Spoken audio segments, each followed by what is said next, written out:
Day by day आप लोग कम होते जा रहे हो भाई। चलो अभी कल तो मैं पढ़ाऊंगा, ठीक है। आज क्या तारीख है? 12 पढ़ाऊंगा मैं। और दिवाली कब है? तो 13 भी पढ़ाऊंगा।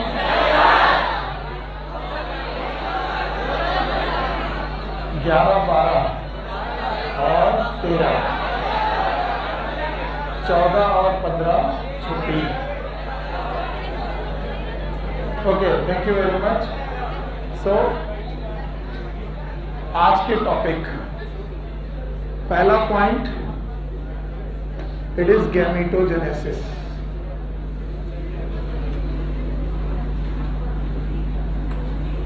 इसके पहले मैं आपको मेल रिप्रोडक्टिव सिस्टम पढ़ा चुका हूं और फीमेल रिप्रोडक्टिव सिस्टम भी पढ़ा चुका हूं। सो मेल और फीमेल रिप्रोडक्टिव सिस्टम में प्राइमरी रिप्रोडक्टिव ऑर्गन भी हम लोग देख चुके हैं। सो आज के टॉपिक का नाम है गैमेटोजेनेसिस। सो दो बातें याद रख दी हैं कि हमारे पास रिप्रोडक्टिव ऑर्गन में पाई जाएंगी जर्म सेल्स। एकदम शांत रहेंगे और समझने की कोशिश करेंगे।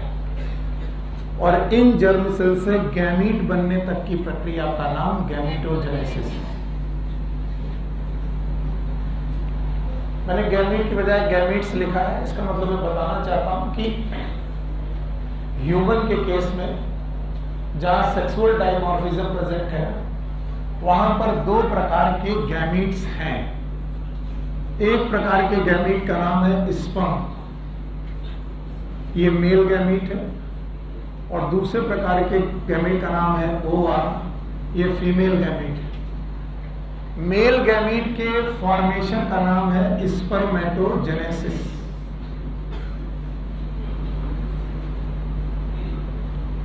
स्पर्मेटोजेनेसिस। और ओवा का बनना it is known as oogenesis। बहुत सिंपल और बहुत आराम से समझने वाली बात है, इसमें कोई दिक्कत नहीं। सो गैमेटोजेनेसिस पर्टिकुलरली कितने प्रकार की होगी? दो। एक कौन? स्पर्मेटोजेनेसिस। और एक कौन? अच्छा, स्पर्मेटोजेनेसिस और oogenesis में एक बात कॉमन है कि ये प्रोसेस चालू होगा, बताओ किन सेल से? और इन जर्म सेल का पता हर बार अलग है। जैसे अगर मैं मेल की जर्म सेल पता लगाऊं कि मेल की जर्म सेल कहाँ है, याद है हमको? ये प्रेजेंट है टेस्टिस के semini seminal vesicle, it is seminiferous tubule. याद है आपको? तो जब हम लोगों ने टेस्टिस को कट किया था, उसमें लोब मिले थे। कितने लोब मिले थे?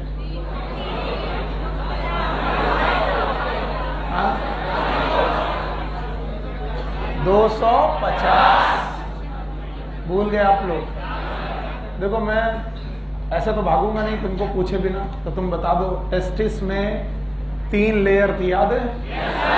Tunica, vaginalis, tunica albuginea, tunica vasculosa. 3 layer थे, याद है? वेस्कुलोसा के अंदर जब एंट्री करते थे तो हमें कितने कंपार्टमेंट मिलते थे? 250। हर कंपार्टमेंट में 2 से 3 सेमिनिफेरस ट्यूब्यूल, याद है? और इन सेमिनिफेरस ट्यूब्यूल में हमें मिल रही थी जर्म सेल। भूल गए बेटा आप लोग? जर्म सेल मिल रही थी, बीच बीच में सर्टोली सेल। कौन सी सेल? Sertoli cell. सो इन जर्म सेल से गैमीट बनेगा। बताओ मेल गैमीट बनेगा कि फीमेल? मेल। और कल के रिप्रोडक्टिव सिस्टम में हम लोगों ने फीमेल रिप्रोडक्टिव सिस्टम देखा, और हमने देखा प्राइमरी रिप्रोडक्टिव ऑर्गन का नाम ovary. Ovary is covered by, क्या ये जर्माइनल एपिथेलियम है? फिर इसके बाद बेटा इसमें क्या था? स्ट्रोमा। स्ट्रोमा के 2 पार्ट थे, एक कॉर्टेक्स, दूसरा कॉर्टेक्स और मेडुला। यहाँ पर फॉलिकल प्रेजेंट थे, तो यहाँ पर भी बेसिकली जर्म सेल मिलेंगी, लेकिन कब मिलेंगी उसकी कहानी है, वो मैं तुम्हें सिखाऊंगा। सो चाहे ये जर्म सेल हो चाहे ये जर्म सेल हो, इनका गैमीट तक पहुंचना तय है। और गैमीट तक पहुंचना, इस प्रोसेस का नाम है गैमेटोजेनेसिस। कितने प्रकार की? 1 इज स्पर्मेटोजेनेसिस, और दूसरा oogenesis, मेल गैमीट का बनना, फीमेल गैमीट का बनना oogenesis। स्पर्मेटोजेनेसिस कहाँ होगी? टेस्टिस, फिर से बोलो, और oogenesis कहाँ होगी? याद रहेगा? अब एक और बात, ह्यूमन एक डिप्लॉइड ऑर्गेनिज्म है, हैप्लॉइड के डिप्लॉइड, तो बताइए रिप्रोडक्टिव ऑर्गन भी हैप्लॉइड के डिप्लॉइड? हैप्लॉइड। तो बताओ टेस्टिस n के 2n, ovary, and all gametes are haploid. नहीं आया? तो बताओ इस पूरे बेटा प्रोसेस के दौरान माइटोसिस होगी कि मियोसिस? बताओ स्पर्मेटोजेनेसिस के दौरान जो प्रोसेस होगा उसका नाम मियोसिस, और बेटा इसके दौरान भी प्रोसेस होगा, नाम बताओ मियोसिस। तो meiosis is the main division. एक ना एक बार ये मियोसिस जरूर होगा जिससे गैमेटोजेनेसिस होगी। और गैमेटोजेनेसिस कितने प्रकार की? दो। एक कौन? स्पर्मेटोजेनेसिस, और दूसरा कौन? कुछ नहीं है इस टॉपिक में, इतनी देर तक में मैंने कुछ नया नहीं बताया, इतना सबको आता है, इतना हर बच्चे को आता है, लेकिन यही से मुझे टॉपिक शुरू करना है। तो एक बार रिवाइज करो, आगे बढ़ो। बताओ gametogenesis, what is the meaning of gametogenesis? Gamete का बन जाना। दो प्रकार के गैमीट हैं, एक कौन? स्पर्म, मेल है कि फीमेल? मेल का बनना।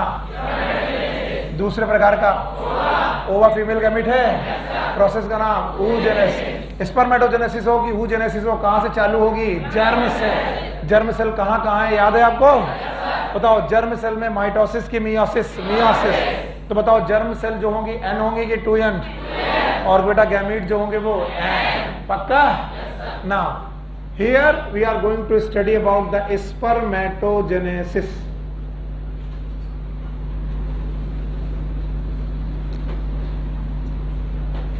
Formation of male gamete.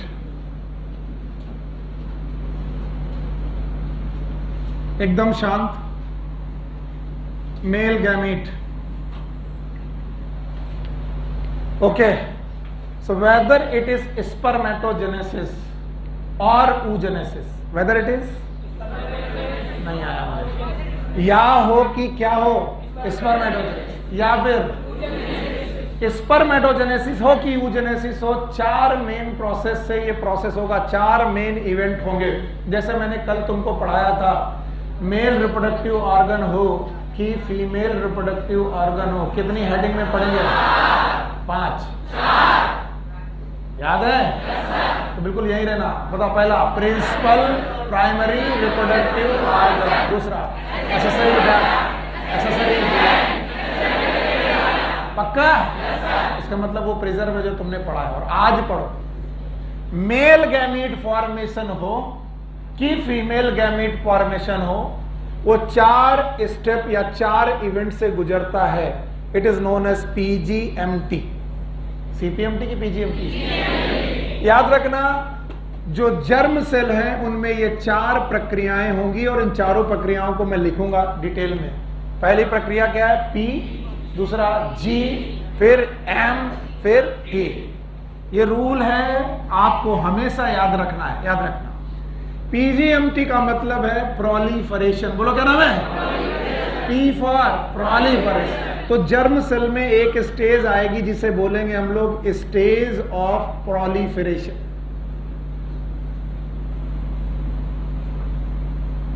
पहले तो हेडिंग क्रिएट करवा रहा हूं आपसे, आपको सीखना चाहिए। फिर दूसरी आएगी stage, it is known as growth. अब किसकी ग्रोथ हो रही, किसी को कुछ नहीं मालूम। बताओ जर्म सेल में क्या होगा? जर्म सेल में क्या होगा? जब प्रोलिफरेशन हो चुकेगा तो क्या होगा? ओके। ग्रोथ के बाद होगा मैच्यूरेशन। बोलो क्या होगा? और मैच्यूरेशन के बाद होगा ट्रांसफॉर्मेशन।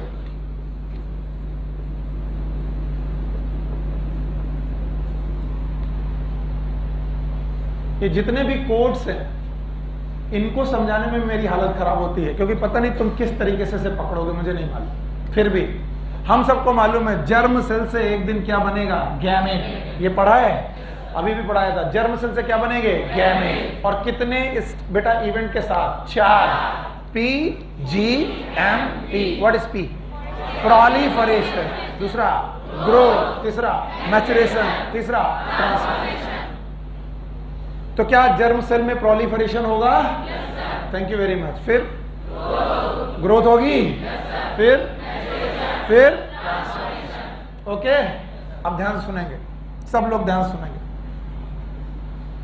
बोलते हैं जो इमेच्योर सेल्स हैं, यहां पर मैं लिख रहा हूं, यहां पर बना रहा हूं, बोलते हैं इमेच्योर जर्म सेल होती हैं। और ये इमेच्योर जर्म सेल प्रेजेंट है कहां, वो आपको मालूम है, सेमिनिफेरस ट्यूब्यूल। फिर से बोलो, पक्का? इन इमेच्योर जर्म सेल में हुआ बेटा पहला पॉइंट, बोलो पहला पॉइंट, प्रोलिफरेशन। फिर से बोलो, और ये प्रोलिफरेशन होगा माइटोसिस से। बोलो किससे?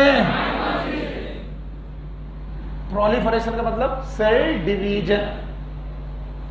तो जब प्रोलिफरेशन होगा, माइटोसिस होगी, तो इन इमेच्योर जर्म सेल में से कुछ जर्म सेल कहलाएंगी स्पर्मेटोगोनिया।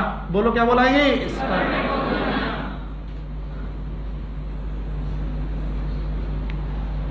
कौन सा प्रोसेस पूरा नहीं आया?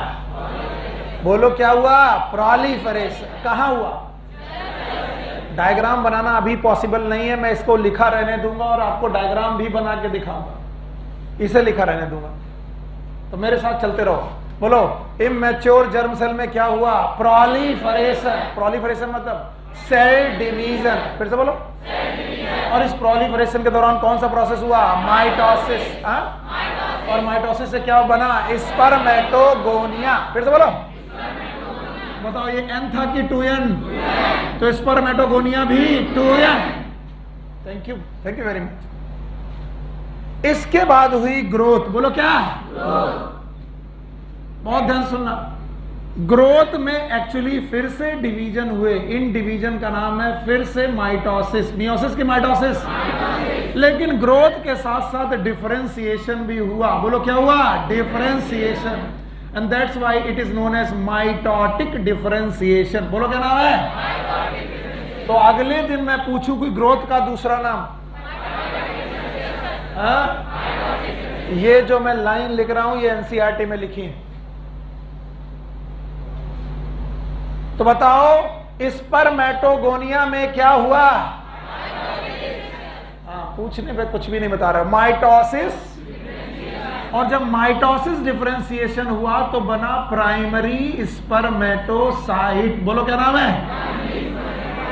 Primary spermatocyte. फिर से मैं पूछ रहा हूं, N की 2N? मियोसिस की माइटोसिस। Chromosome number? इसके बाद क्या हुआ? स्पर्मेटोगोनिया। स्पर्मेटोगोनिया में फिर से माइटोसिस। केवल माइटोसिस की differentiation, it is known as mitotic differentiation. बोलो क्या नाम है? क्या बनी? Primary spermatocyte. फिर से बोलो। तो बताओ कौन कौन से 2 प्रोसेस हो गए? प्रोलिफरेशन हो गया, फिर क्या हो गया? ग्रोथ। पक्का? नाउ ग्रोथ के बाद हुआ मैचुरेशन। बोलो क्या हुआ? Maturation. And maturation is actually meiosis. अब कुछ ऐसे लोग भी यहां बैठे होंगे जिनका मन करता होगा कि मियोसिस तो मैंने पढ़ा ही नहीं पढ़ा है, तो अभी for time, for a while आपको मानना पड़ेगा। मियोसिस के डिवीजन होते हैं 2, मियोसिस फर्स्ट, मियोसिस सेकेंड। बोलो, तो मियोसिस के कितने बेटा स्टेजेस होती हैं? 2। एक कौन? मियोसिस फर्स्ट और दूसरा मियोसिस सेकेंड। देखते हैं कुछ लोगों को आता ही होगा। बताओ इसमें कौन सा है रिडक्शनल डिवीजन? जिनको नहीं आता घबराओ मत। Meiosis first is a reductional division. कैसा डिवीजन? रिडक्शनल। कैसा? Why is known as reductional? क्योंकि इस डिवीजन के बाद क्रोमोसोम का नंबर आधा हो जाएगा। पक्का? तो बताओ मैचुरेशन कितने होंगे? 2। पहला मियोसिस इज मैचुरेशन फर्स्ट, दूसरा मियोसिस इज मैचुरेशन सेकेंड। जमाई अरे हीरो, इतने शोर में भी तुम जमा ही ले लेते हो, वाह। और इतने शोर में भी लोग सो जाते हैं। इनकी नींद को नमस्कार है। अब तुम ही से पूछेंगे, अब पढ़ाएंगे नहीं, अब अभी पूछ रहे। बताओ प्राइमरी स्पर्मेटोसाइट तक आए? एन है कि 2n? अब इस 2n में क्या हुआ? ये बोलो पहले, क्या हुआ? और मैचुरेशन मतलब मियोसिस। और मियोसिस के कितने स्टेप? 2। पहला मियोसिस और मियोसिस दूसरा। पहला मियोसिस जब हुआ, मियोसिस फर्स्ट, तो प्राइमरी स्पर्मेटोसाइट खत्म, चेंज हुई सेकेंडरी स्पर्मेटोसाइट में। बोलो किसमें? अब बताओ जितने लोग भी हैं बताइए, सेकेंडरी स्पर्मेटोसाइट में क्रोमोसोम का नंबर हाफ। तो ये था 2n और ये क्या हो गया? n। तो मान लो ये 46 था, तो ये भी, ये 23। तो क्या मैचुरेशन एक ही स्टेप का? पता नहीं। अरे मियोसिस फर्स्ट हुई, इसके बाद क्या हुआ? Meiosis second. मैं यहां लिख रहा हूं, मजबूरी है, जगह नहीं है। मियोसिस सेकेंड हुई, और जब मियोसिस सेकेंड हुई तो इसके बाद secondary spermatocyte it changed into spermatid. बोलो क्या बोला? स्पर्मेटिड। बताओ कितने प्रोसेस हुए? पता नहीं। पहला, बहुत मार पड़ेगी, पहला, दूसरा, तीसरा, और मैचुरेशन के कितने स्टेप? एक कौन? मियोसिस फर्स्ट, दूसरा मियोसिस सेकेंड। मियोसिस फर्स्ट जब हुई तो क्रोमोसोम नंबर हाफ। बोलो क्या हुआ? Secondary spermatocyte. और फिर से हुई मियोसिस सेकेंड, इक्वेशनल डिवीजन। बोलो कैसा? तो जितने क्रोमोसोम है उतने ही रखा, क्या बनाया? स्पर्मेटिड। फिर से बोलो। अभी तक स्पर्म नहीं बना, स्पर्मेटिड बना, क्रोमोसोम का नंबर हाफ। इसके बाद हुआ ट्रांसफॉर्मेशन। बोलो क्या हुआ? This transformation is also known as differentiation. बोलो क्या नाम है? हाँ, स्पर्मेटिड धीरे धीरे डिफरेंशिएट होने लगा, और इसी डिफरेंशिएशन का तीसरा नाम है स्पर्मियोजेनेसिस। बोलो, spermiogenesis. And now this spermatid get changes into structure known as sperm. ओवा नहीं। तो बताओ स्पर्मेटिड से स्पर्म बनने की प्रक्रिया का नाम बोलो, क्या नाम है? ट्रांसफॉर्मेशन। दूसरा नाम डिफरेंशिएशन, तीसरा नाम स्पर्मियोजेनेसिस। और मुझे इतना मालूम है कि जो मैंने तुमको पढ़ाया तुमको बिल्कुल कुछ समझ में नहीं आया। चाहे जितना तुम हाँ बोलो, कितना भी हाँ बोलो, मैं इस बात को नहीं मानूंगा। अगर तुम्हारा लक हुआ तो शायद काम बन जाए, शायद शायद शायद।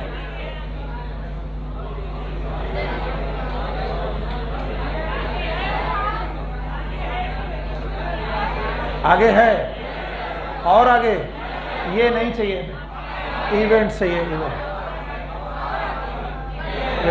वाह भाई वाह, लक है तुम्हारा।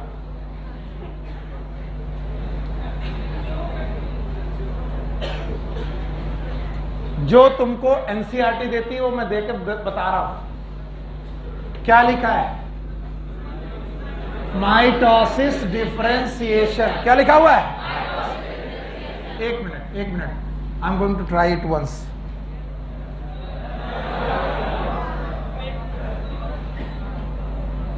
अरे भैया,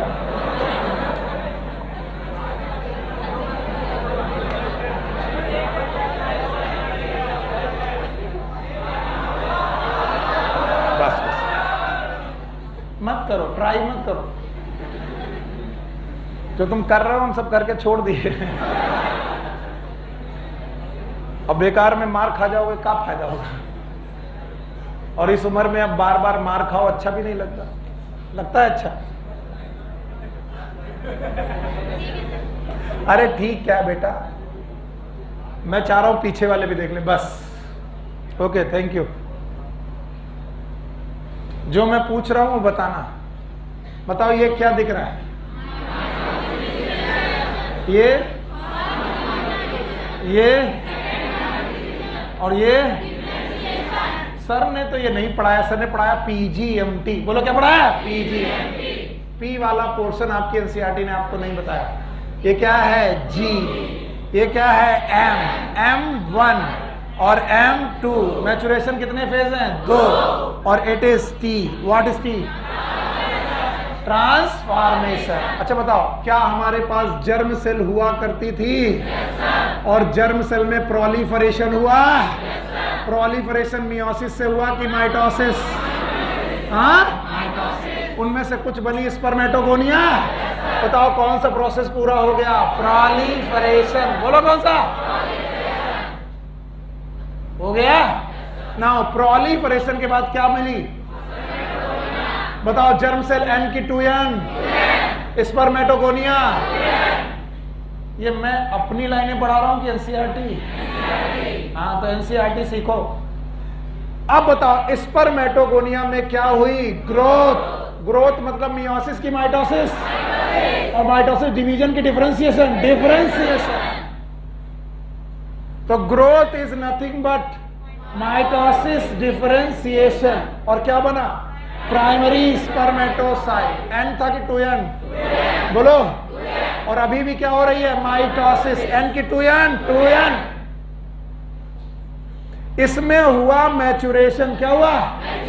एंड मैचुरेशन किससे होता है? Meiosis. M for maturation, M for meiosis. और मियोसिस से कितने इवेंट? 2। Meiosis 1, meiosis 2।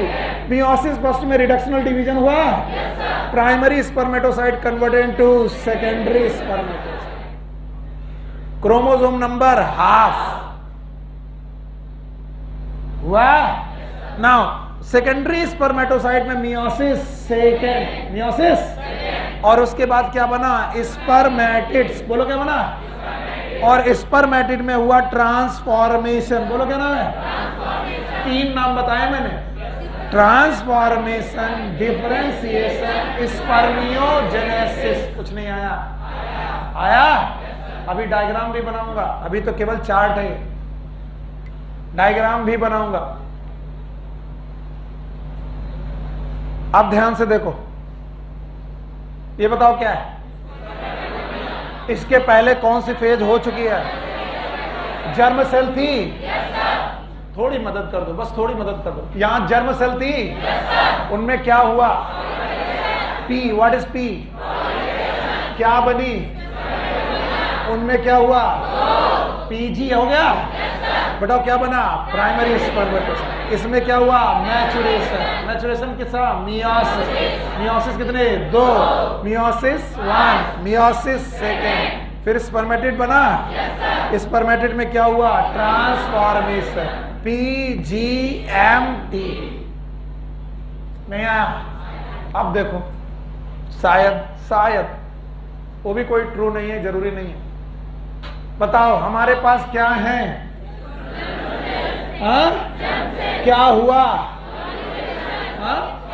उधर बिना देखे बताना। जर्म सेल में क्या हुआ?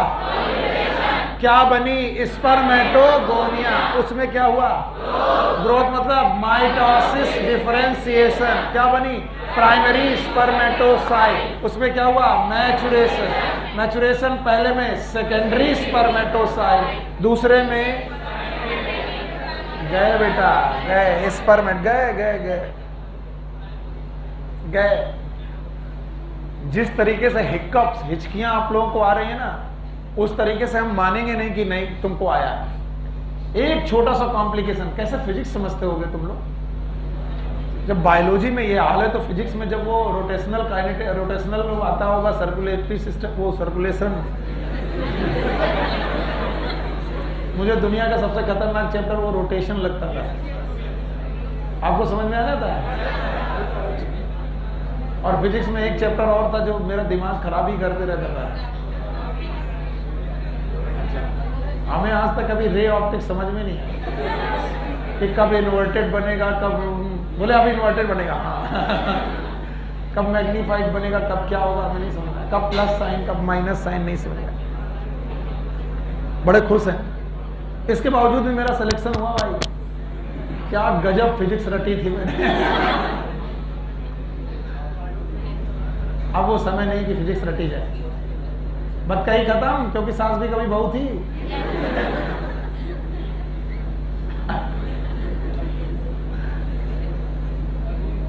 सब भूल जा भूल जा भूल जा भूल जा। गैमीटोजेनेसिस में क्या पढ़ने जा रहे हैं? स्पर्म। एक स्टेप मम्मी कसम एक भी अपने आप नहीं लिखूंगा मैं। स्पर्मेटोजेनेसिस मतलब फॉर्मेशन ऑफ फीमेल गैमीट। ये तो सही है, यहां तक सही है, चेक सही है। स्पर्म बन रहा है? किससे बन रहा है? जर्म से। वाह मेरे बच्चे, जर्म सेल से बन रहा है स्पर्म। ये पक्का है? ये इसमें कोई डाउट होगा? और सुनील सर ने बोला है जर्म सेल से स्पर्म बनने के बीच में 4 प्रोसेस हैं। बस मेरे बच्चे इतना ही तो पूछ रहा हूं, बोलो कौन? पी है? बोलो एम। पक्का? अच्छा, पी फॉर पैरट। क्या ये प्रोलिफरेशन है? बड़ी मजा आ गई सर, हंसी आ गई। दूसरा कौन? ये हैं बच्चे मेरे, अब आ जाएगा मैचुरेशन। इनके दूसरे नाम भी पूछूंगा, बता दोगे? शाबाश। और ट्रांसफॉर्मेशन। ट्रांसफॉर्मेशन क्या आप लोग देख के बता रहे हो?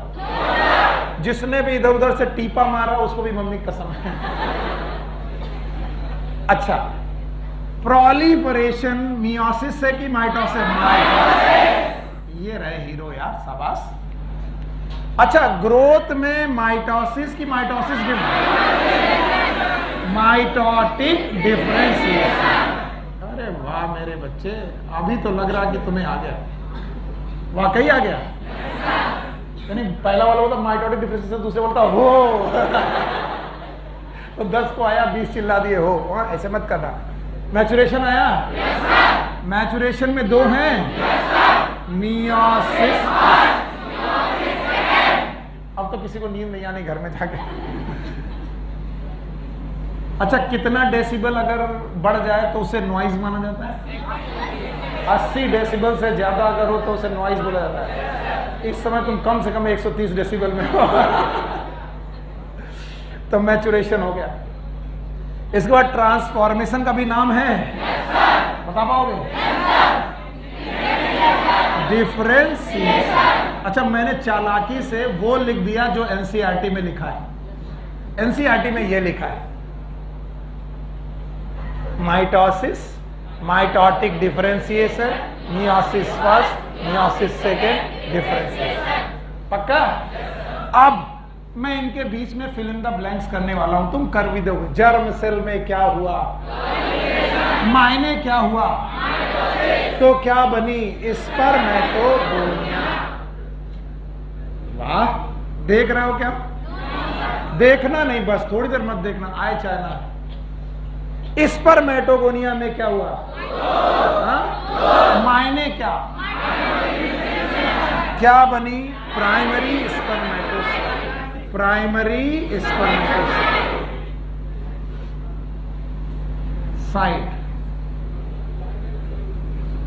बनी। प्राइमरी स्पर्मेटोसाइट में क्या हुआ? मैचुरेशन। मायने क्या? Meiosis first. मियोसिस फर्स्ट क्या बना? Secondary spermatocyte. बिल्कुल सही बोला, सेकेंडरी स्पर्मेटोसाइट। अब यहां तक क्रोमोसोम के नंबर बता पाओगे? एन की 2 बस। अभी मैचुरेशन में दूसरा बाकी है, मियोसिस सेकेंड। बताओ क्या बना? Spermatid. Spermatid chromosome number n की 2 और स्पर्मेटिड में क्या हुआ? डिफरेंशिएशन। क्या बना? स्पर्म। डिफरेंशिएशन के 3 नाम, transformation, differentiation, spermiogenesis. Spermiogenesis. Spermatogenesis की स्पर्मियोजेनेसिस।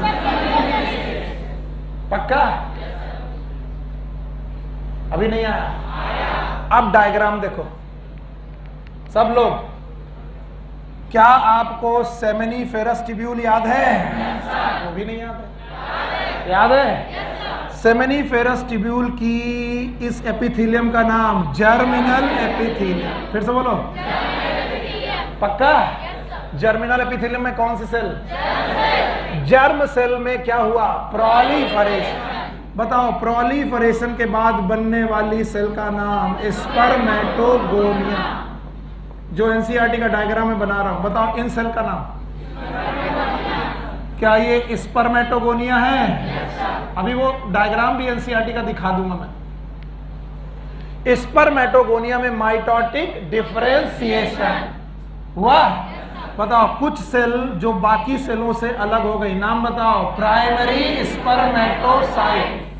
लिखने के लिए जगह नहीं है, लिख पाओगे?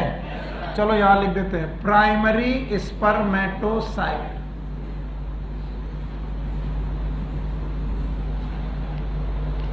बताइए एन की 2n? पता नहीं। एन की 2n है। अब प्राइमरी स्पर्मेटोसाइट में हुआ मैच्योरेशन। क्या हुआ? मैच्योरेशन मतलब मियोसिस फर्स्ट। Meiosis first. बनी सेकेंडरी स्पर्मेटोसाइट। बोलो क्या बनी? एन की 2n। एन हुआ। सेकेंडरी स्पर्मेटोसाइट में हुआ मैच्योरेशन सेकेंड। क्या हुआ? इनकी कुछ कोशिकाएं बनी स्पर्मेटिड। बोलो क्या बनी? स्पर्मेटिड। क्या बनी? स्पर्मेटिड। यहां तक चल लो, स्पर्मेटिड बन चुके हैं। इन स्पर्मेटिड को नरिशमेंट प्रोवाइड किया सेल ऑफ सर्टोली। याद आया? लेट सपोज ये डार्क सेल है, सेल सर्टोली सेल। बोलो कौन सी सेल? सर्टोली। और सर्टोली सेल ने सिक्रीट किए थे कुछ फैक्टर। अलीसा जी खड़े हुए, कौन कौन से फैक्टर?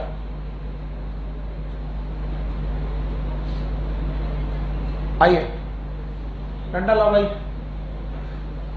आइए आइए आइए। Yes, why should boys have all the fun? आइए आइए आइए आइए। मम्मी को बताएंगे तो जाकर के। आइए। अरे हंसने की जरूरत नहीं, मैं आऊंगा तो ज्यादा मार पड़ेंगे। अच्छा खड़ो। फैक्टर याद है सबको? इस बेवकूफ को नहीं याद है, बता पाओगे? चलो भाई, क्या निकला था? इनहिबिन निकला था। इसके अलावा एएमएफ निकला था। याद है? और मैंने बोला था स्पर्मेटिड को स्पर्म बनाएगा। प्रोसेस का नाम स्पर्मियोजेनेसिस। फिर से बोलो। ये जर्म सेल से हो रहा है। ये जर्म सेल का मॉडिफिकेशन है, ये जर्म सेल का मॉडिफिकेशन है, ये जर्म सेल का मॉडिफिकेशन है। स्पर्मेटिड इस जर्म सेल का मॉडिफिकेशन। लेकिन इस जर्म सेल को नरिशमेंट किसने दिया? और फैक्टर निकाला। याद है? इनहिबिन। कौन सा? इनहिबिन। और उस फैक्टर ने मदद की कि spermatid should change into sperm. Classes छोड़ने के ये तरीके हैं। खड़े रहो अभी थोड़ी देर। और अब डायग्राम देखो, वो डायग्राम।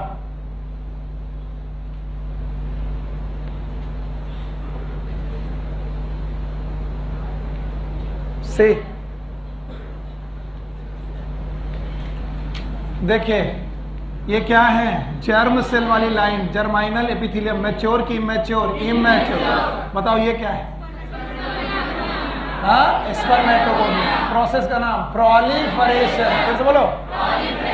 प्रोलिफरेशन के बाद स्पर्मेटोगोनिया। स्पर्मेटोगोनिया के बाद प्राइमरी स्पर्मेटोसाइट। फिर से बोलो। कौन सा प्रोसेस? ग्रोथ। फिर इसके बाद मैच्योरेशन, सेकेंडरी स्पर्मेटोसाइट। मैच्योरेशन 1 की 2 1। फिर क्या है? स्पर्मेटिड। मैच्योरेशन 1 की 2 2। और फिर ये स्पर्मेटिड कहां पर अरेंज हुए? Sertoli cell. बोलो कौन सी सेल है? सर्टोली। मैं रेड कर रहा हूं पूरी सेल का नाम। ये रही सर्टोली सेल।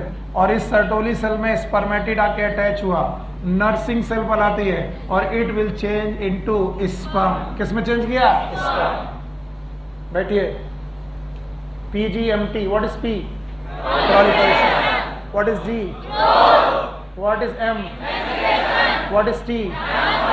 और जगा करके भी सोते में पूछूं कि what is maturation meaning? Meiosis की माइटोसिस? मियोसिस। इसलिए मैचुरेशन 1 की 2, meiosis 1, meiosis 2। What is growth? याद रहेगा? ग्रोथ इज डिफरेंशिएशन, लेकिन मियोसिस की mitosis, mitosis.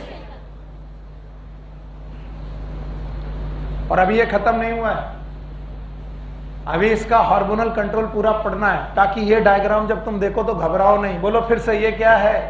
Germ cell, जर्माइनल epithelium, याद है?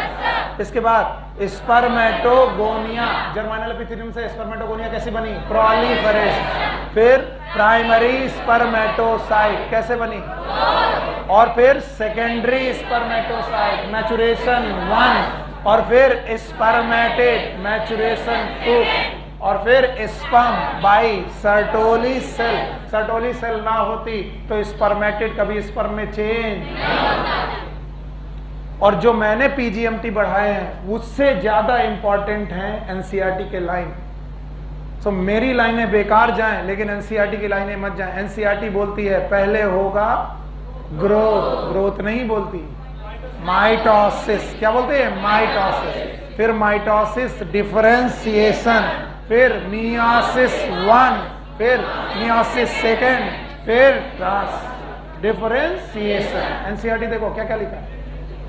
माइटोसिस लिखा है, पेज नंबर बताओ। हाँ, ये नहीं है। 49 देखो, सीक्वेंस देखो, पहले क्या लिखा है? माइटोसिस डिफरेंशिएशन, फिर मियोसिस फर्स्ट, फिर मियोसिस सेकेंड, फिर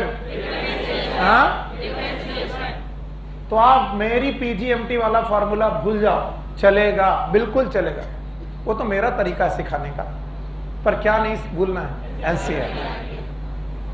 और एनसीईआरटी में लिखा है कि जर्म सेल में होगी प्रोलिफरेशन नहीं, माइटोसिस डिफरेंशिएशन। क्या? बल्कि जर्म सेल में नहीं, स्पर्मेटोगोनिया में होगी माइटोसिस डिफरेंशिएशन। क्या बनेगा?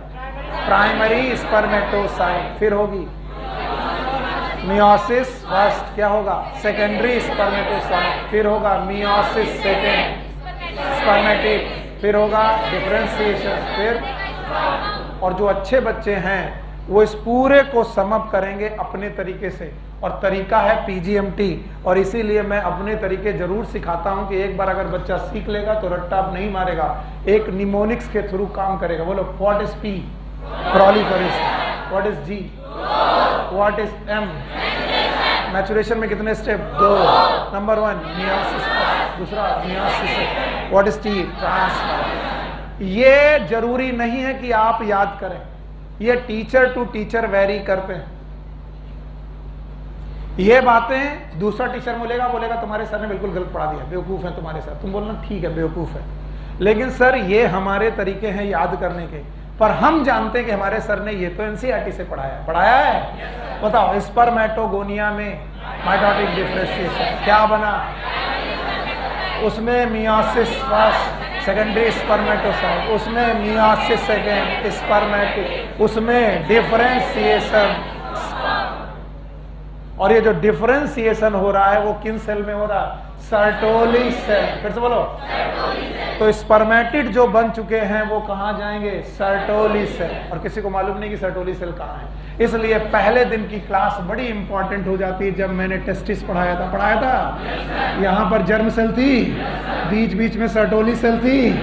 तो बताओ कौन सी सेल का नाम था? Nurse cell, Sertoli cell. इनका दूसरा नाम याद है? बोलो, सस्टेंटाकुलर सेल। और मैंने तब सिखाया था कि ये कौन कौन से फैक्टर निकालती हैं, और ये क्वेश्चन आएगा, याद है? 1 इज इनहिबिन, याद है? दूसरा एंटी मुलेरियन फैक्टर। और कुछ? बस इतना भी अगर आता है तो काम बन जाएगा। इनहिबिन याद है? हटा दें? अभी आया कि नहीं आया? ये सब कहां चल रहा है? आप खड़े हो भाई? हाँ, पीछे वाले बैठ जाओ। इसे हटा दें? ठीक। कुछ बच्चे आज पहली दिन क्लास में बैठे हैं, तुम तो नहीं हो। जब तुमको मैंने मेल रिप्रोडक्टिव ऑर्गन पढ़ाए थे तब याद है? तब थे आप? चलो, टेस्टिस मैं 3 मदद कर रहा हूं तुमको। सबसे बाहर की लेयर ट्यूनिका वैजिनालिस, फिर ट्यूनिका, फिर यहां कंपार्टमेंट है, याद है, फिर यहां ट्यूब्यूल है, ट्यूब्यूल का नाम, कट सेक्शन किया था, जब कट सेक्शन किया था तो गोल गोल मिला था, क्या ये ट्यूब्यूल था? अब बताओ इस ट्यूब्यूल में क्या मिलेगा? खतरनाक हो तुम, हमने सोचा कि तुम बेवकूफ हो। बैठो, सही है। बहुत सारे लोगों के दिमाग में अभी भी नहीं आएगा कि ये मैं क्या पूछ रहा हूं। एक गोला ये बना दिया, एक गोला ये बना दिया, इसको बोले टेस्टिस, इसको बोले सेमिनिफेरस ट्यूब्यूल। यस, और यहां पर जो सेल है, सेल का नाम जर्म सेल, बीच बीच में। अब जर्म सेल गुजरी है पीजीएमटी से, किससे? पीजीएमटी। और पीजीएमटी ना हो तो NCERT, mitosis, differentiation, meiosis first, meiosis second, राजा बाबू शाबाश। तो मेरा तरीका आए ना आए, वो तरीका आएगा। पहला माइटोसिस, डिफरेंशिएशन, मियोसिस सेकंड, हो गया।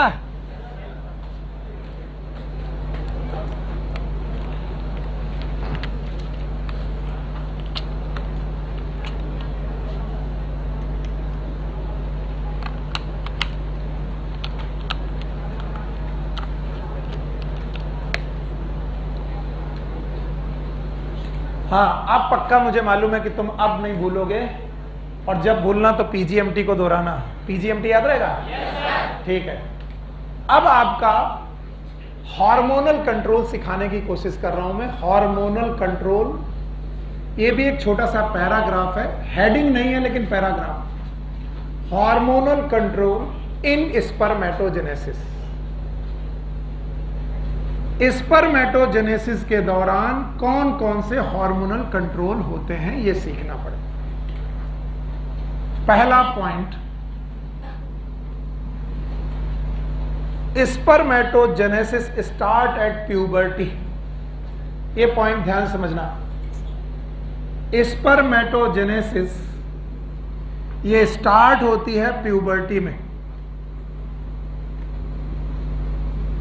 प्यूबर्टी,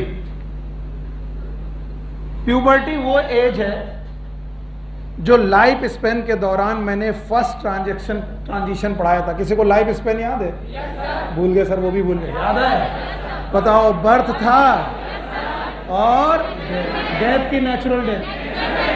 बर्थ से नेचुरल डेथ के बीच का जो समय होता है लाइफ स्पेन होता है।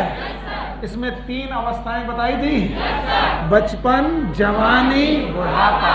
बताओ, पहली फेज जुवेनाइल फेज है, जुवेनाइल फेज में बच्चा है। दूसरा रिप्रोडक्टिव फेज, याद आया? तीसरा सेनेस। मैंने कहा था तुम भूल जाना, ऐसे याद करना, बचपन, जवानी, बुढ़ापा। बचपन से अचानक जवान नहीं आते, ट्रांजिशन आता। क्या आता है? ट्रांजिशन। और मैंने बोला था this first transition is nothing but puberty. और उसी दौरान बढ़ाया था कि फर्स्ट ट्रांजिशन को कंट्रोल करने के लिए there are some hormone, there are some वो हार्मोन अचानक सिक्रीट होने लगते हैं अपने बॉडी से। जब हम पैदा हुए वो हार्मोन हमारी बॉडी में नहीं थे। फिर से सुनो, जब हम बढ़ रहे 2 साल के हुए तब भी हार्मोन नहीं थे हमारी बॉडी में। 10 साल के हुए तब भी हार्मोन नहीं थे।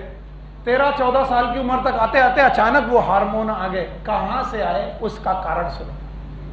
हमारे पास ब्रेन में एक पार्ट है, नाम है हाइपोथैलेमस।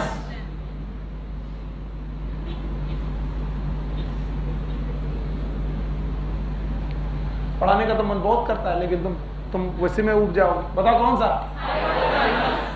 इस हाइपोथैलेमस में डे नाइट ड्यूरेशन की कैलकुलेशन होती by the gland known as pineal. बोलो कौन? पीनियल। हाइपोथैलेमस की एपिथैलेमस? एपिथैलेमस। वही है हाइपोथैलेमस आसपास। तो इस हाइपोथैलेमस में डे डायurnal 24 घंटे के कैलकुलेशन चलते रहते हैं एपिथैलेमस के आसपास। और इस हाइपोथैलेमस से एक हार्मोन निकलता है कुछ सालों बाद, जब आप प्यूबर्टी में जा रहे होते हैं। इसका नाम है GnRH। बोलो क्या नाम है? It is known as gonadotropin releasing hormone.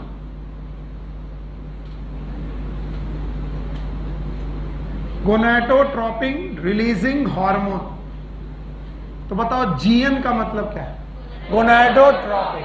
R का मतलब क्या है? H का मतलब हार्मोन। ये गोनेडोट्रोपिन हार्मोन जो है वो इसी के पास लगी हुई है ग्लैंड। ग्लैंड का नाम है एंटीरियर पिट्यूटरी। फिर से बोलो। सबको मालूम है एंटीरियर पिट्यूटरी कहां सिचुएटेड होती है? हमारे पैर में। पैर में कि ब्रेन में? और ब्रेन में कहां पर? हाइपोथैलेमस के ठीक नीचे। मान लीजिए ये हाइपोथैलेमस है तो यहां पर है पिट्यूटरी। तो हाइपोथैलेमस से GnRH निकला और पिट्यूटरी में एंटीरियर में गया कि पोस्टीरियर? एंटीरियर। ये क्या है? पैर है कि सर? इसके अंदर ब्रेन है। ब्रेन में एक पार्ट है हाइपोथैलेमस। चिल्लाओ। ओके, कहां है? मैं ब्रेन जब पढ़ाऊंगा तो आ जाएगा। इस हाइपोथैलेमस से जुड़ी हुई है एक ग्लैंड, नाम है पिट्यूटरी। बोलो क्या नाम है? जिसके दो पार्ट, एंटीरियर पोस्टीरियर। फिर से बोलो। तो बताओ हाइपोथैलेमस ने क्या निकाला जो कहां पर पहुंचा? Anterior pituitary. फिर से बोलो। और एंटीरियर पिट्यूटरी से निकले दो हार्मोन, एक का नाम है LH। बोलो क्या नाम है? और एक का नाम है FSH। फुल फॉर्म याद है? What is FSH? Follicular stimulating hormone. What is LH? Luteinising. फिर से बोलो। और ध्यान से सुनना, ल्यूटिनाइजिंग हार्मोन गया स्पर्मेटोगोनिया के पास, रादर आप बोल सकते हो जर्म सेल के पास। भूल गए होगे, अभी अभी बनाई थी। सी अब सॉरी गड़बड़ हुआ, ध्यान सुनना। ये जो बेटा टिब्यूल है, टिब्यूल का नाम seminiferous tubule. I am sorry. आपको याद है जब सेमिनिफेरस टिब्यूल हम बनाते थे तो बीच बीच में जगह छूट जाती थी। ये सेमिनिफेरस टिब्यूल है, ये सेमिनिफेरस टिब्यूल है, ये सेमिनिफेरस टिब्यूल है, लेकिन यहां पर कुछ सेल्स थी, याद है? बोलो कौन सी सेल? Leydig cell. हाँ, लैडिंग सेल। कौन सी सेल? Leydig cell. तो जो LH हार्मोन है वो लैडिंग सेल्स में गया। Leydig cells are present inside the seminiferous tubule और आउटसाइड? आउटसाइड। तो these are known as Leydig cell. बोलो क्या नाम है? Leydig cell. दूसरा नाम किसी को याद है? These are also known as interstitial cell. Interstitial cell. अब भाई मदद करो। LH गया लैडिंग सेल पर और लैडिंग सेल को एक्टिवेट किया। लैडिंग सेल ने निकाले एंड्रोजन। बोलो क्या निकाले? एंड्रोजन। अब बताओ एंड्रूसियम का मतलब मेल की फीमेल? हाँ? और एंड्रोजन मतलब मेल हार्मोन की फीमेल? मेल। इस एंड्रोजन में एक बहुत स्पेशल हार्मोन है, टेस्टोस्टेरोन। फिर से बोलो। ये एक स्टेरॉइड हार्मोन है जो टेस्टोस्टेरोन कहलाता है। और इस टेस्टोस्टेरोन ने एक्टिविटी शो की ऑन द जर्म सेल। किस पे बेटा? Germ cell. कुछ नहीं आया। हाँ चलो बोलो। कौन? हाइपोथैलेमस। अचानक हाइपोथैलेमस प्यूबर्टी पर क्या सिक्रीट करने लगा? हाँ? GnRH किसमें अटैक किया? Anterior pituitary. कितने हार्मोन निकले? एक कौन? LH। दूसरा FSH। LH कहां गया? लैडिंग सेल पे गया। लैडिंग सेल का दूसरा नाम इंटरस्टिशियल सेल। इंटरस्टिशियल सेल ने क्या निकाला? एंड्रोजन। क्या ये टेस्टोस्टेरोन है? ये टेस्टोस्टेरोन बेटा एक्ट किया जर्म सेल में। किसमें? Germ cell. और इस एक्शन की वजह से हुआ PGM। बोलो क्या हुआ? PGM। T नहीं हुआ, बोलो PGM। What is PGM? क्या पॉलीफरेशन होने लगा? अब तो मदद करनी पड़ेगी। प्रोलिफरेशन होने लगा? क्या बनने लगी? स्पर्मेटोगोनिया। फिर से बोलो। फिर स्पर्मेटोगोनिया से प्राइमरी स्पर्मेटोसाइट, फिर से बोलो, फिर सेकेंडरी स्पर्मेटोसाइट, फिर स्पर्मेटिड, फिर से बोलो, नहीं आया। तो बताओ स्पर्मेटिड तक किसने पहुंचाया? टेस्टोस्टेरॉन। फिर बोले एफएसएच, एफएसएच ने कहा मैं भी हूं। एफएसएच एक्ट कहां किया? बोलो कहां एक्ट किया? सेल ऑफ सर्टोली, फिर से बोलो। और सेल ऑफ सर्टोली ने इन एफएसएच की एक्टिविटी की ओवर एक्टिविटी को कम किया, किस हार्मोन से? इनेबिन, फिर से बोलो। और इन सर्टोली सेल ने नरिशमेंट प्रोवाइड किया, किसको?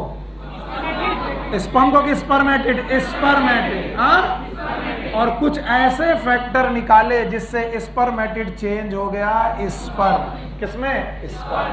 प्रोसेस का नाम है स्पर्मियोजेनेसिस, फिर से बोलो। तो बताओ स्पर्मेटोजेनेसिस के लिए कौन सा हार्मोन रिलेटेड है? टेस्टोस्टेरॉन। और स्पर्मियोजेनेसिस के लिए कौन? एफएसएच। नींद आ रही बेटा? कौन सा? एफएसएच, जो कहां पर गया?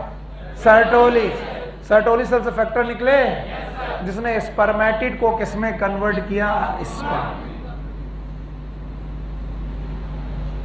चाहे कितना भी अच्छा पढ़ा लो, पर मैं क्वेश्चन पूछूंगा, बताओ बताओ स्पर्मेटोजेनेसिस बचपन से शुरू है कि प्यूबर्टी पे? बचपन से कि प्यूबर्टी पे?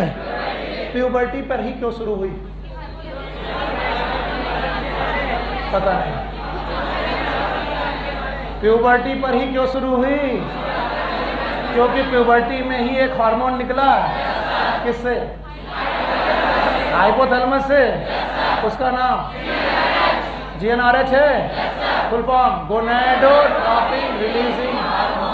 अगर जीएनआरएच ना होता तो बताओ एंटीरियर पिट्यूटरी ना निकालती ना, अगर एलएच ना निकलता तो क्या नहीं निकलता? टेस्टोस्टेरोन। अगर टेस्टोस्टेरोन ना निकलता तो जर्म सेल में प्रोलिफरेशन, ग्रोथ, मैचुरेशन होता। बताओ सेकेंडरी स्पर्मेटोसाइट और स्पर्मेटिड बनते कि नहीं? स्पर्मेटिड बनने तक की कहानी कौन? टेस्टोस्टेरोन। लेकिन स्पर्मेटिड आगे चल के ट्रांसफॉर्म होना है किसमें? स्पर्म। और बताओ स्पर्म बनने तक की कहानी का नाम स्पर्मियोजेनेसिस। उसके लिए कौन आया? एफएसएच। कहां गया? सर्टोली से। सर्टोली सेल ने स्पर्मेटिड को क्या प्रोवाइड किया? नरिशमेंट, फिर से बोलो। और नरिशमेंट के बाद उसे किसमें कन्वर्ट किया? स्पर्म। नहीं आया? आया? अच्छा बताओ एंटीरियर पिट्यूटरी से कौन सा हार्मोन निकलता है? टेस्टोस्टेरोन की एस्ट्रोजन?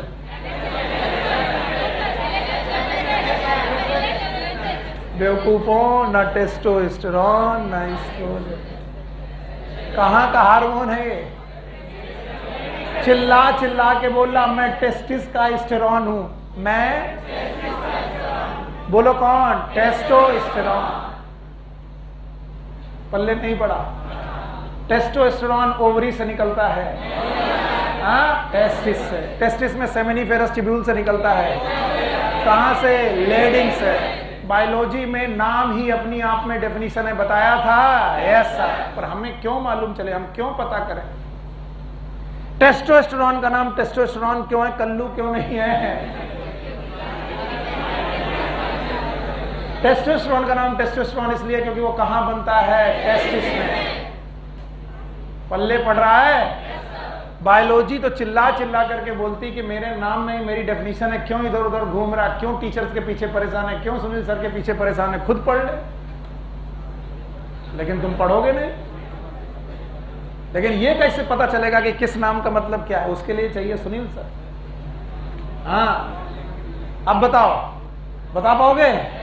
बस जिसको नोट करना होगा कर लिया होगा। अब अगर कोई बता पाया तो मैं जान जाऊंगा कि हाँ सही है। बता पाओगे? हार्मोनल कंट्रोल याद है? बताओ जो हमारे स्पर्म बनते हैं वो टेस्टिस में बनते कि ओवरी में? मेल की फीमेल? बचपन से बनते हैं। यस सर, बचपन से। और अगर बेटा स्पर्म बना भी तो पीजीएमटी होगा, माइटोसिस डिफरेंशिएशन होगा। मियोसिस 1 होगा, मियोसिस 2 होगा, डिफरेंशिएशन होगा। ये सारी दुर्घटनाएं बचपन से चल रही हैं। ये दुर्घटनाएं बचपन से अचानक कब चालू हुई? अचानक प्यूबर्टी में ऐसा क्या हुआ कि चालू हो गई? हाइपोथैलेमस ब्रेन है इस दुनिया में सबसे खतरनाक चीज। ये ना होता तो हम जानवर के जानवर। कुछ तो डिफरेंशिएट किया और हमारा हाइपोथैलेमस से एक हार्मोन निकला बिना देखे। मम्मी का समय, मम्मी का इधर उधर देखा, नोटबुक में देखा मम्मी का समय। और जिसको ना आया हाथ उठा देना। GNRH, R for H for GN for gonadotropin को रिलीज करने वाला hormone. What is gonadotropin? FSH and LH, इन दोनों को मिलाकर बोलते हैं gonadotropin. And why they are known as gonadotropin? क्योंकि ये गोनेड को जा करके एक्टिव करते हैं। And what is gonad? Testis and ovary. पल्ले नहीं पड़ा।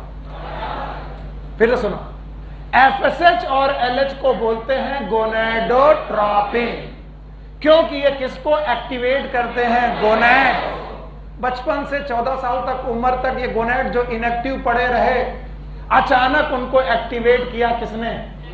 FSH and LH। नहीं आया? और ये FSH LH अचानक क्यों निकले?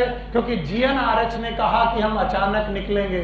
और GnRH अचानक क्यों निकला? क्योंकि ये किसकी गलती? हाइपोथैलेमस। और जब मैं जेनेटिक्स पढ़ाता हूं, मॉलिक्यूलर बेसिस ऑफ इनहेरिटेंस पढ़ाता हूं, उस दौरान पढ़ाता हूं मैं, सुन लो कि हमारे पास जीन है। क्या है? जीन। फिर से बोलो। Gene is the part of DNA। I'm going little bit extra, चलेगा? Gene is the part of DNA। जैसा DNA वैसा, अब बोलोगे जैसा DNA वैसा, जैसा mRNA वैसी, और जैसा प्रोटीन वैसा एंजाइम। All enzymes are. जैसा एंजाइम वैसी रिएक्शन, जैसी रिएक्शन वैसा प्रोडक्ट। एक प्रोडक्ट का नाम है टेस्टोस्टेरोन। बोलो क्या नाम है? भगवान शायद बचा ले तुम्हें। ये नहीं बन रहा था क्योंकि एक एंजाइम, पता नहीं, एक एंजाइम, क्योंकि एक प्रोटीन, क्योंकि mRNA, क्योंकि एक DNA का पर्टिकुलर जीन एक्टिव था कि इनएक्टिव? इनएक्टिव। एक DNA का, हमारे पास 23 पेयर क्रोमोसोम है एज इट इज। बच्चे के पास भी वही 23 पेयर क्रोमोसोम है। उसके पास वो जीन है लेकिन एक्टिव की इनएक्टिव? इनएक्टिव। अचानक प्यूबर्टी में जाने क्या हुआ कि ये जीन इनएक्टिव से क्या हो गई? एक्टिव। और एक्टिव जीन DNA से क्या बनाने लगी? mRNA। mRNA बनने लगा तो प्रोटीन, प्रोटीन बनने लगा तो एंजाइम, एंजाइम से रिएक्शन, रिएक्शन से प्रोडक्ट। मेरे साथ बोलो, जैसा वैसा, वैसा वैसी, वैसा वैसा प्रोडक्ट। तो ऐसा नहीं कि बच्चे के पास जीन नहीं थी टेस्टोस्टेरोन बनाने की, थी, लेकिन एक्टिव की इनएक्टिव? इनएक्टिव। और इसीलिए जीन की एक्टिविटी डिपेंड करती है एनवायरनमेंट पे। किस पे? फिर से बोलो। और इसीलिए प्यूबर्टी एज हर बच्चे की एक जैसे की अलग अलग। दिल्ली में चले जाइए, 12 साल 11 साल प्यूबर्टी एज आ गई है, फीमेल और मेल दोनों। मिनार्की सेट हो रही है 10 साल 11 साल। And once it was a 16 year. Environment का बड़ा फर्क है कि आपकी जीन को बेटा अल्टर कर देता है। और जीन अल्टर हुई तो DNA एक्टिवेट, DNA एक्टिवेट तो mRNA बनने लगे, mRNA बनने लगे तो प्रोटीन, प्रोटीन बनने लगे तो एंजाइम, एंजाइम से रिएक्शन, रिएक्शन से प्रोडक्ट। मैं टीचर हूं पर एक बड़े भाई की तरह सुनिए, अंकल की तरह सुन लीजिए, कैसे भी सुन लो, just you love my brother and sister. बहुत सारी चीजें ब्रेन में नहीं जानी चाहिए, ये डेब्रिस है। ये तब समझ में आता है जब आप बड़े होते हो, हम लोग की उम्र तक आते हो। उनको एक टाइम तक रोकना चाहिए, ये सब नहीं करना चाहिए।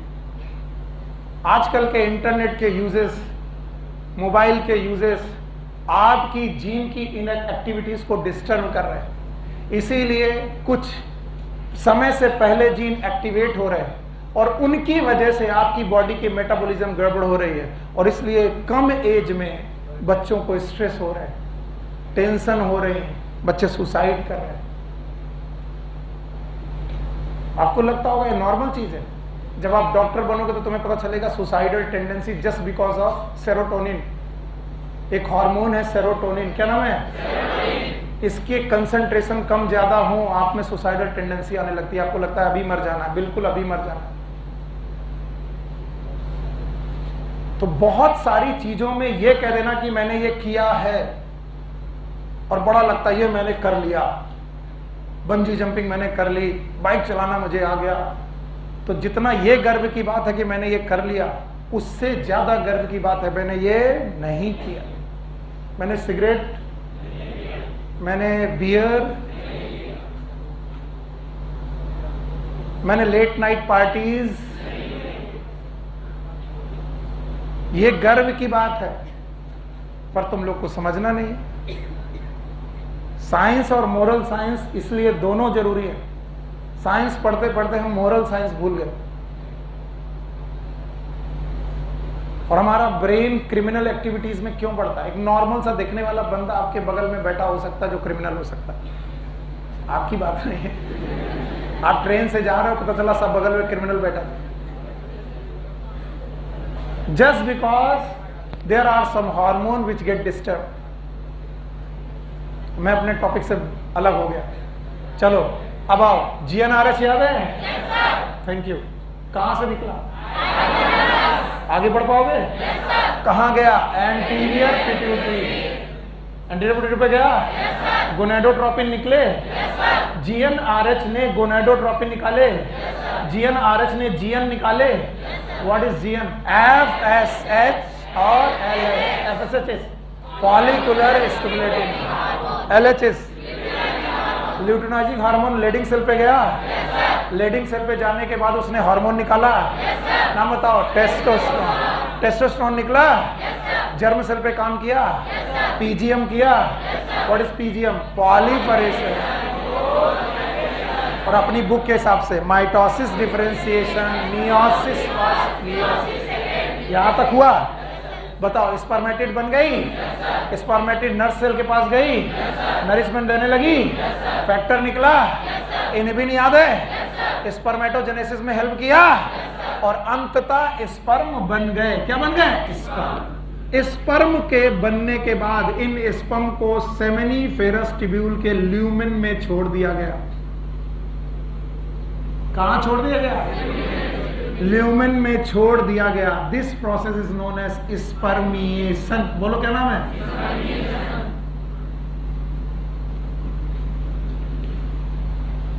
स्पर्मिएशन। इसके पहले मैंने स्पर्मिएशन पढ़ाया था कि स्पर्मियोजेनेसिस। तो बताओ, स्पर्मेटिड से स्पर्म बनना, it is known as spermiogenesis. और बने हुए स्पर्म को ल्यूमेन में छोड़ देना, स्पर्म। और यहां से स्पर्म जर्नी पे जाएगा। किसी को जर्नी याद है? बोलो। Tubuli recti, rete testis, vasa differentia, epididymis, vasa differentia, ejaculatory duct, urethra, urethral meatus, and this is known as ejaculation. क्या बोलेंगे? इजैकुलेशन। एक साल आया, इतना सब लगने में कितने दिन का समय? 74 days। Spermatogenesis. This question has been asked in NEET 2 years before। 74 days, 74 दिनों में स्पर्मेटोजेनेसिस पूरी हुई। इसमें से आखिरी था spermiation. What is spermiation? Release of sperm, release of sperm in lumen of seminiferous tubule. Now what is the morphology of sperm? So अगला topic है मॉर्फोलॉजी ऑफ स्पर्म।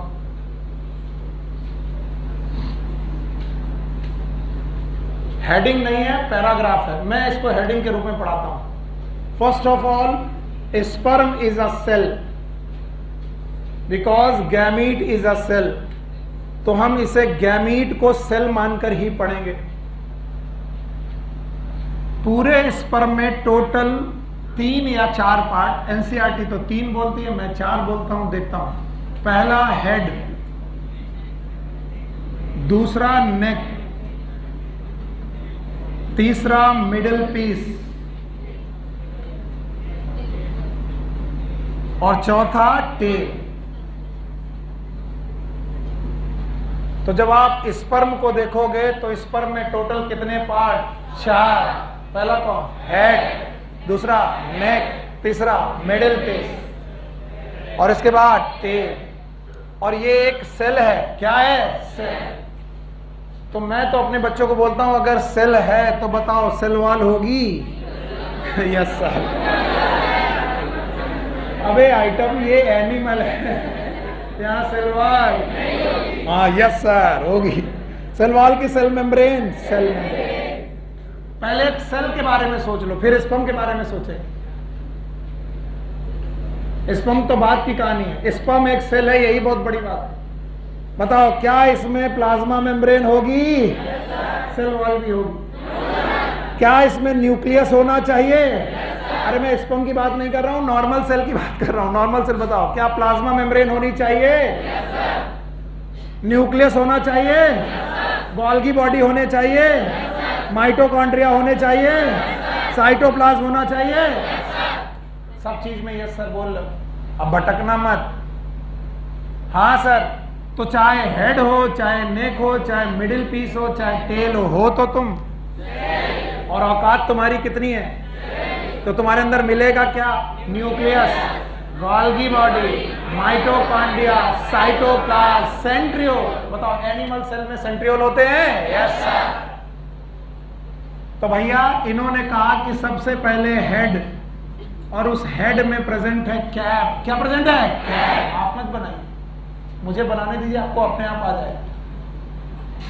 और इस कैप का नाम है एक्रोसोम। बोलो क्या नाम है? एक्रोसोम। थोड़ी देर आप देख लो, एनसीईआरटी में सब बना। इसके बाद हेड की कैप के अलावा, मैंने कैप पहनी, हेड खत्म, अभी और है, ये कैप है। इसके बाद भी हेड है, इसके बाद भी हेड पोर्शन है जिसमें प्रेजेंट है न्यूक्लियस। बोलो क्या नाम है? न्यूक्लियस। भाइयों बहनों, हेड हो कि न्यूक्लियस हो, it is surrounded by plasma membrane. बोलो किससे? प्लाज्मा। तो ये प्लाज्मा मेम्ब्रेन तो साथ साथ चलेगी क्योंकि सेल है। इसके बाद प्लाज्मा मेम्ब्रेन कॉन्स्ट्रिक्टेड पार्ट में पहुंची, नाम है नेक। बोलो क्या नाम है? नेक में 2 सेंट्रियोल पड़े हैं, एक प्रॉक्सिमल और एक डिस्टल। तो अब बताओ इतना पोर्शन क्या कहलाया? हेड। तो कोई मुझे बताए हेड के कितने पार्ट? 2। एक कौन? एक्रोसोम, दूसरा न्यूक्लियस। हेड के बाद नेक। बताओ नेक पोर्शन में क्या प्रेजेंट है? सेंट्रियोल। फिर से बोलो, सेंट्रियोल। तो ये रहा नेक, सेंट्रियोल। इसके बाद भाइयों बहनों, there is a middle piece. Middle piece, this middle piece, इसमें बेटा अरेंजमेंट है माइटोकॉन्ड्रिया। बोलो किसका है? Mitochondria. Spiral arrangement of mitochondria. There are lots and lots of mitochondria. It is middle piece, mitochondria.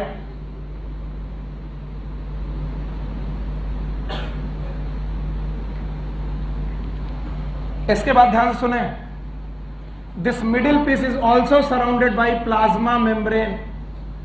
This is plasma membrane. Yellow part हमेशा plasma membrane बता रहा।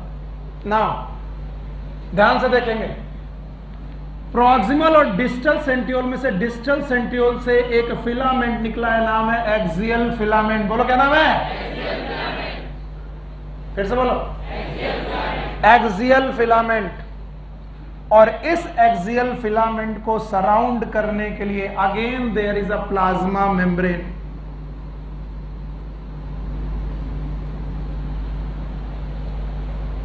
And this is known as tail. बोलो क्या नाम है? Tail. This is known as middle piece. बोलो क्या नाम है? Middle piece. अब बोलो कितना पोर्शन? पहला, दूसरा नेक, तीसरा मिडिल पीस, चौथा टेल।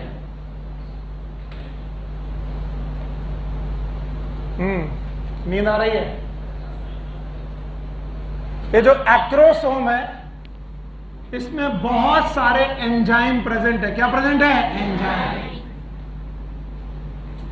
और इन एंजाइम को बोलेंगे स्पर्म लाइसिन। बोलो क्या नाम है? Sperm lysine. यही वो एंजाइम है जो फीमेल रिप्रोडक्टिव ट्रैक्ट में और बाद में ओवा के अंदर एंट्री के दौरान जरूरत पड़ेंगे, स्पर्म लाइसिन।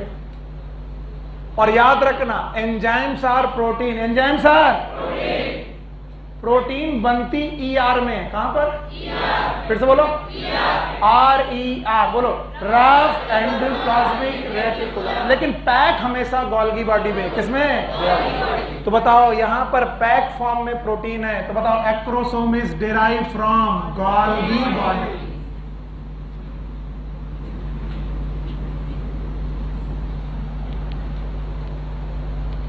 जवाब दोगे तो अच्छा रहेगा। हेड में कितने पार्ट? एक कौन? एक्रोसोम। दूसरा न्यूक्लियस।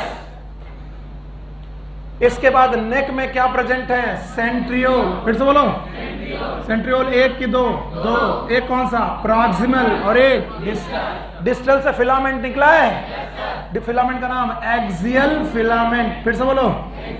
और एक्सियल फिलामेंट ही बनाता है टेल। बोलो क्या बनाता है? टेल। और इस टेल की वजह से स्पर्म है मोटाइल। क्या है? मोटाइल। और मोटिलिटी के लिए चाहिए एनर्जी। नहीं चाहिए?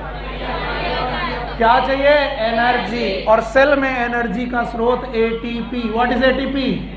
Adenosine triphosphate. और वो स्ट्रक्चर जो ATP बनाए उसका नाम माइटोकॉन्ड्रिया। That's why they are known as power house. बोलो क्या नाम है? Power house. Mitochondria is. तो बताओ मिडिल पीस में माइटोकॉन्ड्रिया ना होता तो ATP, और ATP ना बनता तो टेल मूवमेंट, टेल मूवमेंट ना होता तो स्पर्म मोटाइल होता कि नॉन मोटाइल? Non motile. नहीं आया भैया? आप बता दो, जल्दी बताओ कितने पार्ट? चारों दिख रहे हैं? बिना बोर्ड में देखे बता पाओगे? बोलो कौन कौन? हेड। हेड है, नेक है, टेल है। बिना देखे बताओ हेड में कितने पार्ट? दो हैं। बोलो कौन? एक्रोसोम और न्यूक्लियस है। Thank you very much. एक बार NCERT भी देख लेना जरूरी है। यस सिर्फ सबसे बाहर प्लाज्मा, यहां तक प्लाज्मा मेम्ब्रेन। इसके बाद दिस इज एक्रोसोम। क्या एक कैप है? And this is nucleus containing chromosome material. This is neck. Neck में क्या है? सेंट्रियोल। एक की दो? यहां नहीं दिख रहा है, बस सेंट्रियोल है। तो बताओ हेड में कितने पार्ट? दो। Acrosome, nucleus. Plasma membrane cover है। बताओ ये वाला नेक। नेक के बाद मिडिल पीस। बोलो क्या प्रेजेंट है? Mitochondria. Energy source for swimming. और इसके बाद एक्सियल फिलामेंट आगे बढ़ा है और प्लाज्मा मेम्ब्रेन आगे बढ़ी है। बोलो हेड, नेक, मिडिल पीस। अगर मेरा वो वाला डायग्राम समझ में नहीं आ रहा तो ये डायग्राम समझ में आना चाहिए, क्योंकि ये आपकी NCERT में और आना ही चाहिए। चलो खत्म करते हैं। बिना देखे बता दोगे काम चल जाएगा। बताओ स्पर्म में टोटल कितने पार्ट? 4। बोलो हेड, नेक, हेड के कितने पार्ट?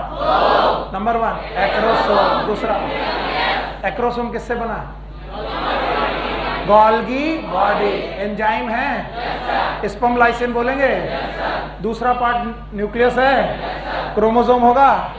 इसके बाद नेक है, नेक में क्या होंगे? सेंट्रियोल, सेंट्रियोल होगा।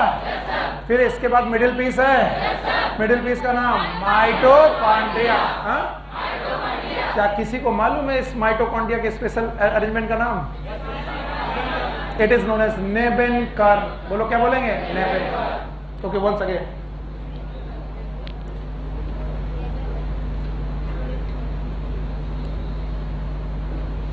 This arrangement of mitochondria, spiral arrangement of mitochondria, ये क्वेश्चन किसी ना किसी बुक में मिल जाएगा। It is known as नेबेनकर।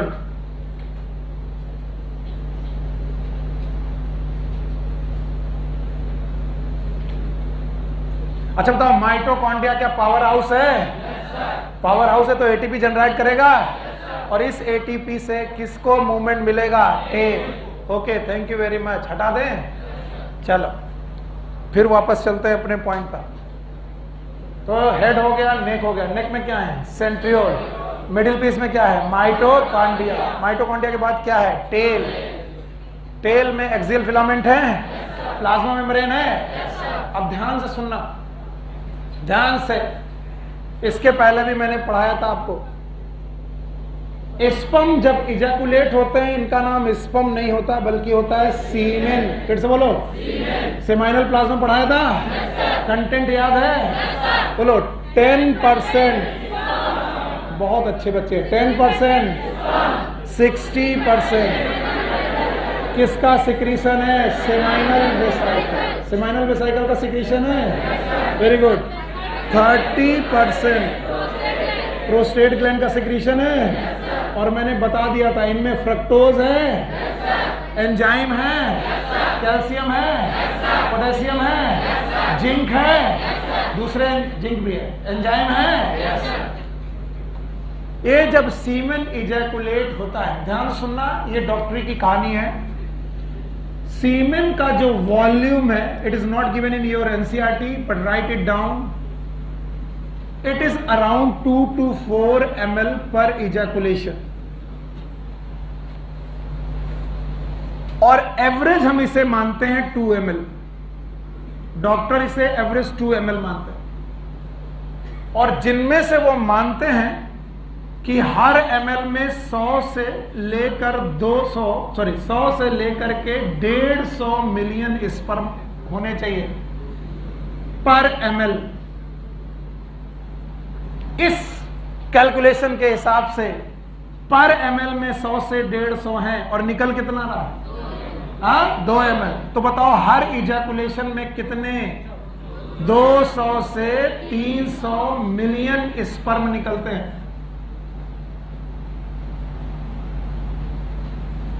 मैं ये भी चाहूंगा कि आप इसे भी देखें, और कहां पर है उसे नोट करें NCERT. Yes, C 200 to 300 million sperm during coitus of which for normal fertility at least, okay, वो बात की बात है। तो पर इजैकुलेशन कितना? 200 से 300। और तुम्हारे सर ने देखो क्या पढ़ाया? उल्टा पढ़ाया। उल्टा नहीं पढ़ाया, ध्यान से देखोगे तो सही पढ़ाया। बताओ, वॉल्यूम जनरली 2 से 4 ml, एवरेज पर ml 100 से 150 मिलियन स्पर्म पर ml, और है कितना? 2। तो इसका डबल करो, 100 का डबल 200, 150 का 300। तो पर इजैकुलेशन कितने स्पर्म निकलते हैं? 200 से लेकर 300 मिलियन स्पर्म पर इजैकुलेशन। पर बोलते हैं स्पर्म होना ही केवल फर्टिलिटी की निशानी नहीं है। फर्टिलिटी के लिए 3 चीजें बहुत ज्यादा इंपॉर्टेंट होती हैं। एक तो नंबर ऑफ स्पर्म, दूसरा शेप ऑफ स्पर्म और द मॉर्फोलॉजी, और तीसरा मोटिलिटी ऑफ स्पर्म। अब ये भी एनसीईआरटी की लाइन है, मैं एक्स्ट्रा नहीं पढ़ा रहा हूं। बोल रहे अगर 20 मिलियन स्पर्म पर ml, इससे ज्यादा स्पर्म है तो फर्टिलिटी है। कितना? अब आवाज नहीं आई। कितना? और जबकि मैंने बताया निकल कितना रहा? 100 से लेकर 150 निकल रहा पर ml। बताओ फर्टाइल कि इनफर्टाइल? कल को कम हो जाए, 50 से 100 हो जाए, फर्टाइल। कल को और कम हो जाए, 30 हो जाए, 20 हो जाए, लेकिन अगर 19 हो गया infertile. It is a criteria of WHO, जो हेल्थ की डेफिनेशन है उसके दौरान कि 20, WHO सब तो छोड़ दो, मेडिकल में ये क्राइटेरिया है 20 मिलियन स्पर्म पर ml से अगर कम है तो बंदा इजैकुलेशन करने के बावजूद भी फर्टाइल है कि इनफर्टाइल? इनफर्टाइल। दूसरा, कम से कम मोर देन 60% स्पर्म की जो मॉर्फोलॉजी होनी चाहिए, वो जितने भी स्पर्म निकल रहे हैं वो सारे भले नॉर्मल ना हो, लेकिन मोर देन 60% स्पर्म की morphology it should be normal. Normal का मतलब उनके चारों पार्ट सलामत होने चाहिए। बोलो कौन कौन? हेड, नेक, और बोल रहे हैं कि कम से कम मोर देन 40%, कम से कम क्या, मोर than 40% sperm must show vigorous mortality, यानी उनमें मोटिलिटी बहुत ज्यादा होनी चाहिए, तभी हम फर्टाइल मानेंगे।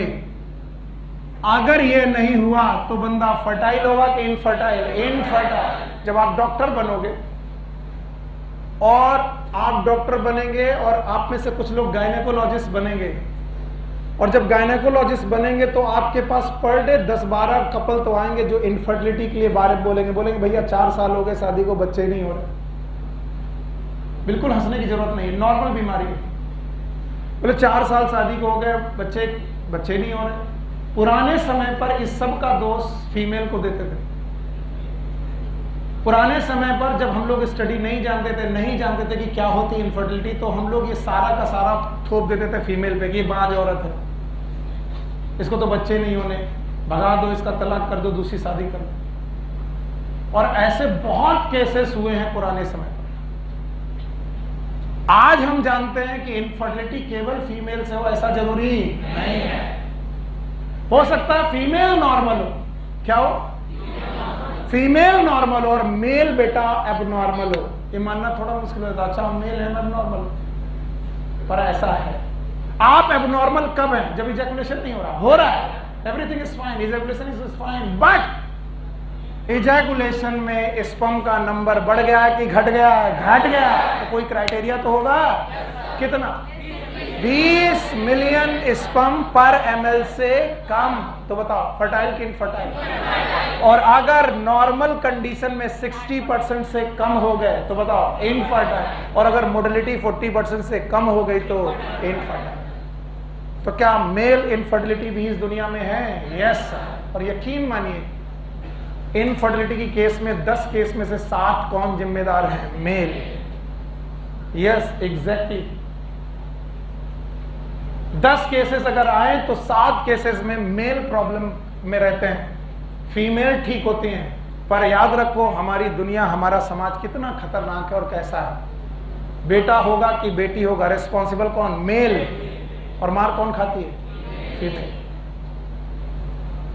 और इसलिए शिक्षित होना बहुत जरूरी है। और एजुकेशन में आप लिटरेसी ले लेते फिर भी शिक्षित नहीं होते। शिक्षित होना और पढ़े लिखे होने में थोड़ा डिफरेंस है। काका काका पढ़ लेना, आप हो गए लिटरेट हो गए, लेकिन अभी भी शिक्षित नहीं हुए। शिक्षित होने में बहुत सारी साइंस के साथ मोरल्स और अच्छा समाज किसी वैज्ञानिक के द्वारा नहीं बनता, अच्छे नागरिक के द्वारा बनता है। तो पहले अच्छे नागरिक बने, अच्छे इंसान बने, डॉक्टर तो आप अच्छे हो ही जाएंगे। यस और नो? और अच्छा इंसान वो है पहले तो गलत करे नहीं, और अगर कोई गलत कर रहा है तो मुंह फेर के चल दे, क्या उसे करने दे?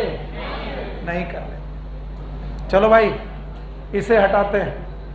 बताओ मॉर्फोलॉजी याद है? दिखाई पड़ रही है? अगर मॉर्फोलॉजी दिख रही है तो 4 पार्ट दिख रहे हैं। और इनफर्टिलिटी की मालूम है? इनफर्टिलिटी के क्राइटेरिया याद है? और अगर आपको मालूम है तो पहले बताओ नॉर्मल इजैकुलेशन में कितना वॉल्यूम? बताओ वॉल्यूम। एवरेज पर ml कितना?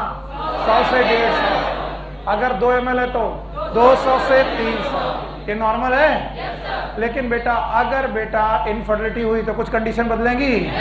या तो नंबर कम होंगे, या तो मॉर्फोलॉजी खराब होगी, या तो मोटिलिटी खराब। क्या तीनों के क्राइटेरिया हैं? नंबर 20 मिलियन से कम हो जाए।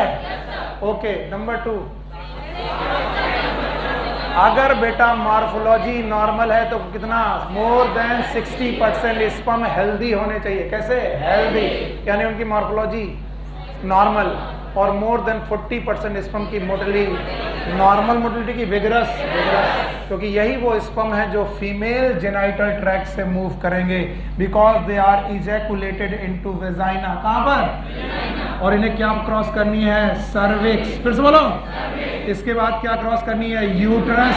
फिर क्या क्रॉस करनी है? फैलोपियन ट्यूब, और फैलोपियन ट्यूब में इनको मिलेगा ओवा। बोलो कौन? और ओवा से स्पर्म का क्या होना है? फर्टिलाइजेशन।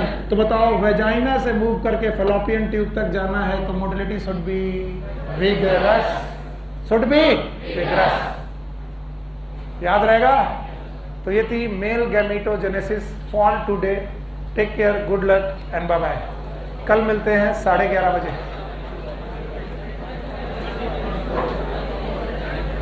बेटा इसे बंद कर दो।